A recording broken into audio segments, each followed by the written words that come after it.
Hey, good morning everybody, and welcome to the vlog. I hope the start of your day is absolutely incredible. Today I'm going to talk about something that is pretty serious to me. I mean, this is something that I fear more than anything, and it has a little bit to do with tegus like Taz here.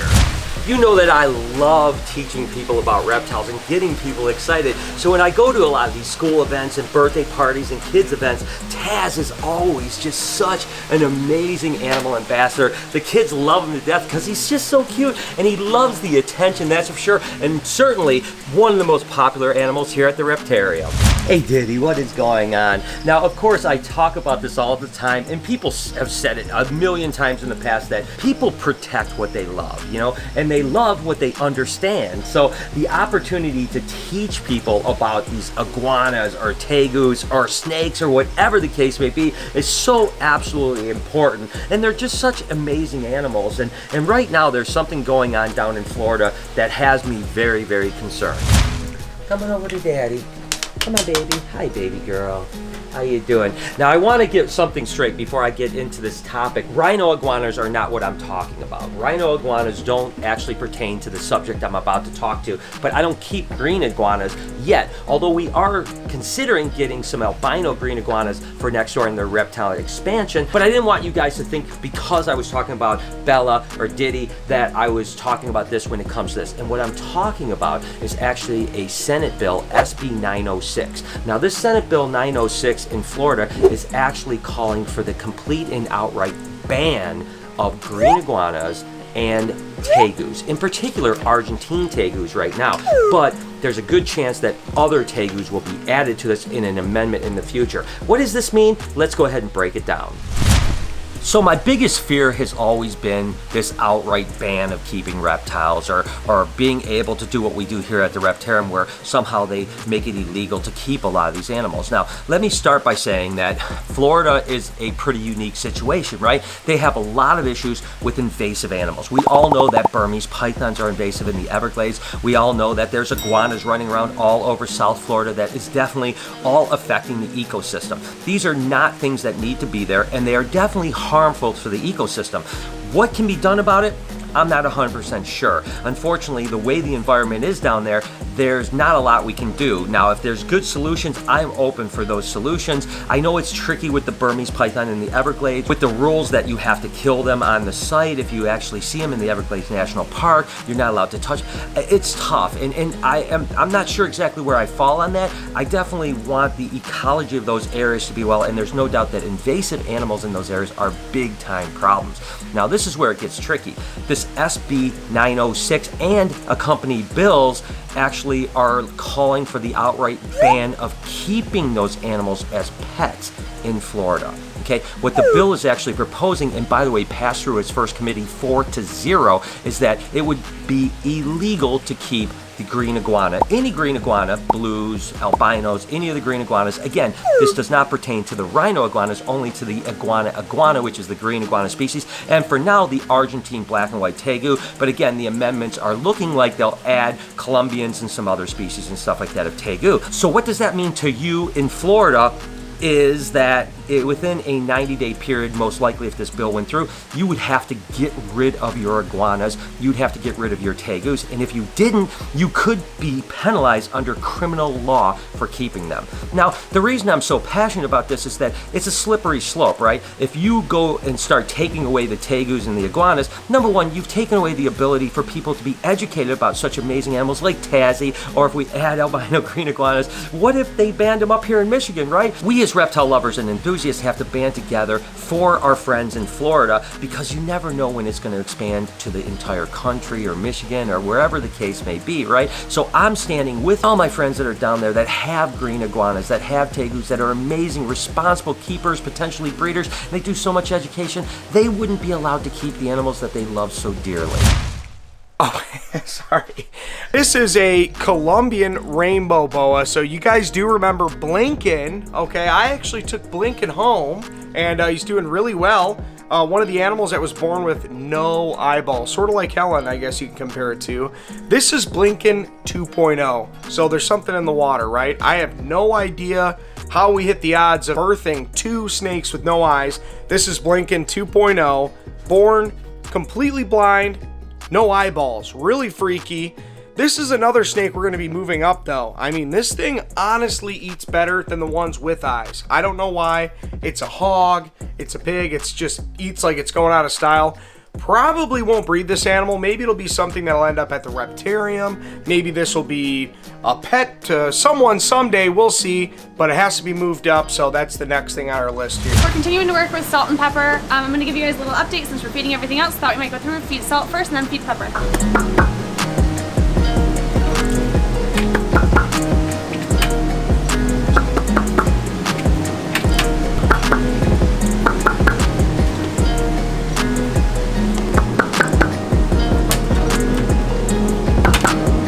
It's crazy how quick these guys learn with their new sounds and stuff. She comes right over. Now it's time for pepper.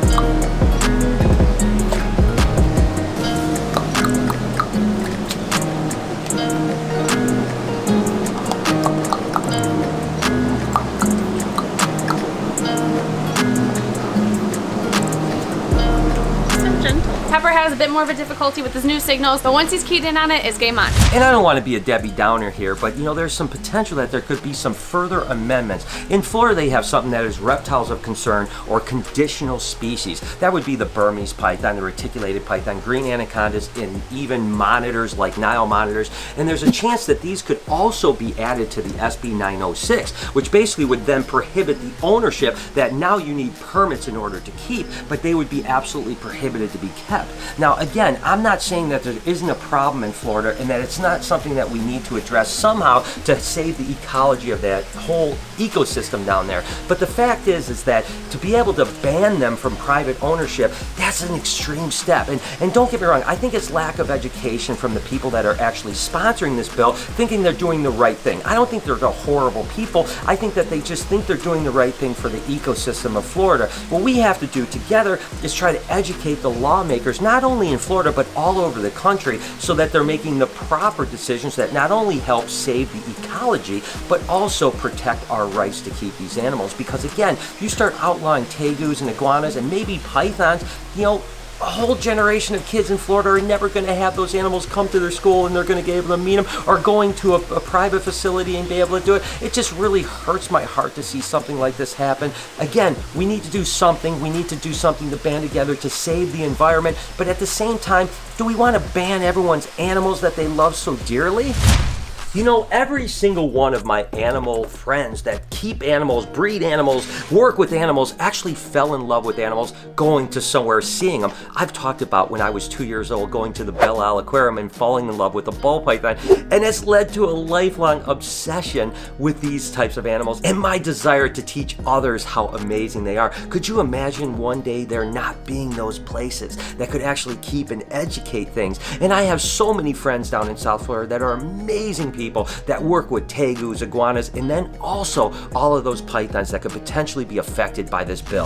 And you have to remember, right now it's tegus and green iguanas that are potentially affected by this, but reticulated pythons, Burmese pythons, and a whole host of other species could be added to this, not to mention what happens down the road if they start adding other animals. So typically there's a process which is called a rule change that has to go to add certain animals to certain laws. But in this case, we are just passing it directly through, and with the amendments, it could even be expanded, which gives the kind of animal rights, or the people that don't want us to keep reptiles as pets or even at a zoo like the reptarium, it gives them an opportunity to kind of push through legislation that's not really based in fact or in science. Again, I'm not saying that there's not a problem, because there certainly is a problem in South Florida, and it's something that we together really need to figure out how to solve the best that we possibly can. But it just breaks my heart to know that my friends and all the people that love these animals down in Florida Florida might be affected by this. Now, what can we do? What can I do? What can you do? There's an organization called USARK,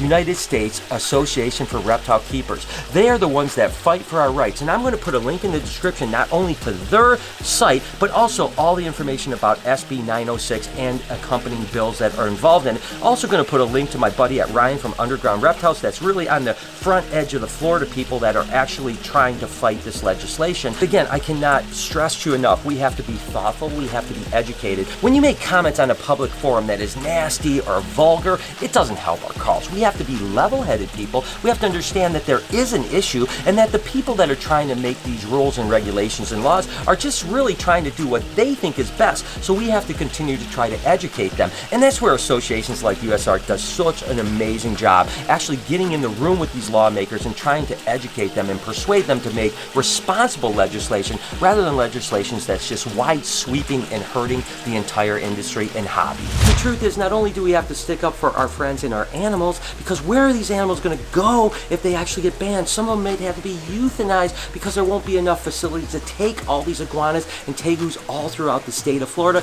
But also, this one day could be a federal regulation that could affect me. It could affect the reptarium. It could affect you and everyone else in the future of these animals. So again, all the links are in the description. Please go read up on it and do your best to support organizations like USARK. Again, that's all I'm going to say about this right now. I'll keep you guys updated as we move forward. For now, I need to get over to the reptarium because I have to lay out some cage structures so I start to see where things are and I can decide what animals are going to go over next door. Alright guys, I'm just back from Home Depot. Obviously picked up some toys. We're actually going to use this as the thing that we're going to kind of dolly them around here so we don't have to lift these really heavy enclosures. But regardless, I think I'm going to lay out all the cages on the ground here. That way we get an idea of aisleways if we need to start shifting stuff around and so on like that. So what do you say we just get started making our first measurement over by the turtle pond?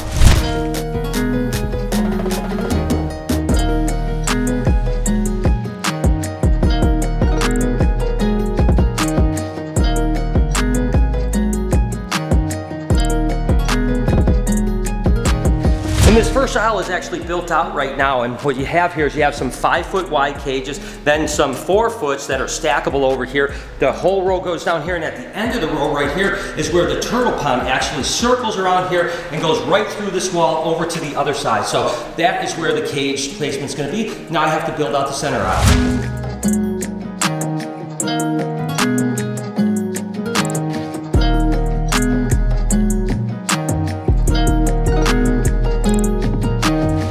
Guys, so things are all laid out here. You might ask yourself, like, why are you going to tape the floor? It gives me an idea of the flow of the traffic, right? Like over here, this is where approximately the anaconda cage is going to go. Now we can shift this around a little bit if we decide, but I wanted to know what my walkway was going to be between the fish spas and, of course, the anaconda cage. Looks like there's plenty for wheelchairs, multiple people to walk. That's what I want to do. Of course, over here is that neo-angle cage where the croc monitor is going to go. Here's going to be a couple cages over here that are going to be like the smaller cages. The only real small cages in the entire place. And then this is all gift shopped here. And then this is the aisleways. Again, I wanted to see how big the aisleways were going to be. Not only to be handicap accessible, but also from a flow standpoint. We've got double side glass here, double side glass there, all the way along this aisle right here. So that's how these are going to be laid out here. Of course, this little area over here back by the bathroom where the arboreal cage is, it'll be a nice little congregating area. We have to also always think about that, right? Like, where are people going to congregate to hold the animals that are in these enclosures? So I think this area will be perfect because there's a nice big empty space over here. Then you'll be able to walk around. Right here, salt and peppers, of course, enclosure is going to be all glass on all 3 sides. So over here you can see it, over there you can see it, over here, and then the walkway. And you notice we have some deeper cages and some more shallow cages. That way we can put some trees, some kind of winding through and stuff like that. And then this comes all the way around here, which again, at the narrowest point is still 48 inches, and most of it's more like 54 inches, which is plenty of walkway. And then right here will be the turtle pond. They'll actually come right over here through this wall around the other side. And so now that I have the layout, I just wanted to make sure that we didn't do any gas with measuring or building enclosures that don't fit, right? So now that we have that down, we can shift things around a little bit. For the most part, if you're standing right here and looking out here, you can kind of visualize anaconda cage, salt and pepper over there, iguana cage here, rhino iguana cage over there, fish spa over here, and this gives you the idea of what everything is gonna look like now. And again, we may adjust a little bit, but this is a huge, important step. And this is really, honestly, a step I was kind of dreading, because I'm thinking, what if I lay this out and it turns out to not be what I expected? So couldn't be happier with the way it is. I think the flow is gonna be absolutely incredible. Plenty of dead space for people to kind of hang out, congregate, hold animals and stuff like that. Wow, now, guys, we are 1 week away. That's right, 7 days away from install. Oh my God, and this really makes the vision come to life. The only thing that's kind of on my mind, to be totally honest with you guys, is the weather. You know, when we installed the last Reptarium, it was like, you know, September, and you know, the weather was obviously the only thing we had to worry about is maybe rain. It turned out to be beautiful. We're obviously in the middle of the winter now, so it's a completely different situation, and I've been looking at the weather incessantly. Now, we're still 7 days out. You guys know how forecasts go, but it seems like yesterday, it was good, 32, no snow. I don't care about the cold, I just care about the precipitation, no snowstorms, stuff like that. Today, there's a 30% chance that there's snow on the day, but the day before and the day after there's no snow, so I'm hoping maybe that pushes through, and 30% isn't too bad, and it doesn't look like we're gonna get any significant snow, so, but that's the only thing that I'm kind of stressed out that I have no control of, is of course the weather, and as long as that holds out for us, just to get the cages in. Once they're in, it's all a different story, and that's the thing, once they're in, we get to take down that wall, and it's gonna be open. I mean, it's gonna look amazing, so wish me luck, guys. 7 days to go. Still a lot to do, but I think we're gonna make it. What you doing, bro? Fish spot's great, man. I tell you what, I'm having an awesome time. I'll just hang out here all day and just let these oh, wait a second. Anyways, get the idea. So again, it's 7 days away from the install of Reptarium. Couldn't be more excited. It is gonna be absolutely incredible. Please do me a favor, check out the links in the description to SB 906 and help with Florida. I really, really do appreciate it. Thank you for watching this. If you enjoyed this, could you do me a favor? Right over here is a podcast channel I would like for you to subscribe to. It's called Checking In. You guys will love it over here. You can run through an entire playlist right here. You can subscribe to this vlog channel, turning those post notifications on. Have a wonderful day. Be kind to someone. I promise. I'll see you guys tomorrow.